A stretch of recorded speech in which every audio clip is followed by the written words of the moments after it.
নমস্কাৰ বন্ধু বান্ধৱীসকল, পোনপ্ৰথমে সকলোকে স্বাগতম জনাইছোঁ।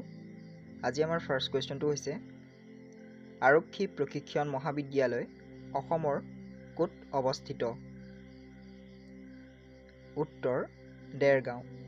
নেক্সট কুৱেশ্যন, অসম পুলিচৰ কামাণ্ডো বেটেলিয়নৰ মুখ্য কাৰ্যালয় ক'ত আছে? উত্তৰ মান্দাকাটা। নেক্সট কুৱেশ্যন, অসমত কিমানটা পুলিচ প্ৰশিক্ষণ প্ৰতিষ্ঠান আছে?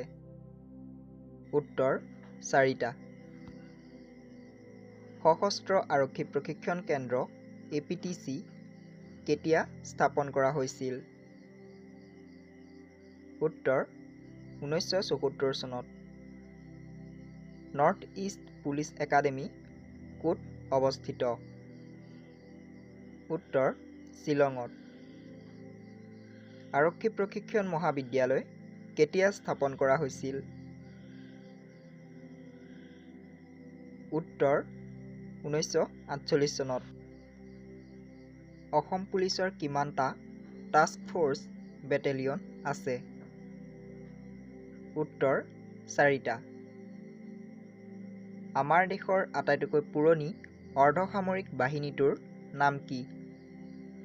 উত্তৰ আছাম ৰাইফলছ। পৰমবীৰ চক্ৰ সন্মান লাভ কৰা প্ৰথম ভাৰতীয় সৈনিকজন কোন? উত্তৰ মেজৰ সোমনাথ শৰ্মা। গুৱাহাটী উচ্চ ন্যায়ালয় কেতিয়া প্ৰতিষ্ঠা কৰা হৈছিল? উত্তৰ 5 এপ্ৰিল 1950 চনত। গুৱাহাটী উচ্চ ন্যায়ালয়ৰ প্ৰথম মুখ্য ন্যায়াধীশ কোন আছিল? উত্তৰ ছাৰ RF লছ। অসম জুডিচিয়েল একাডেমী ক'ত অৱস্থিত? উত্তৰ গুৱাহাটীত।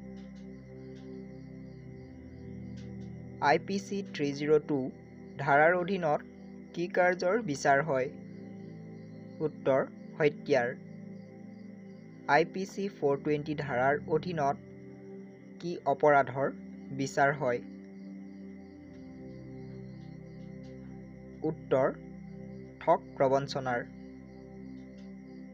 অসম পুলিচ কেতিয়া গঠন হৈছিল? উত্তৰ 1826 চনত। আমাৰ অসমৰ সাক্ষৰতাৰ হাৰ কিমান? উত্তৰ 73.18%। অসমৰ বৰ্তমান মুঠ জিলা কিমানখন? উত্তৰ 35খন। মহাপুৰুষ শংকৰদেৱৰ জন্ম কেতিয়া হৈছিল? উত্তৰ 1449 চনত। জৈন ধৰ্মৰ প্ৰতিষ্ঠাপক কোন আছিল? উত্তৰ বৰ্ধমান মহাবীৰ। ইয়াণ্ডাবু সন্ধি কেতিয়া স্বাক্ষৰিত হৈছিল? উত্তৰ 1826 চনৰ 24 ফেব্ৰুৱাৰীত।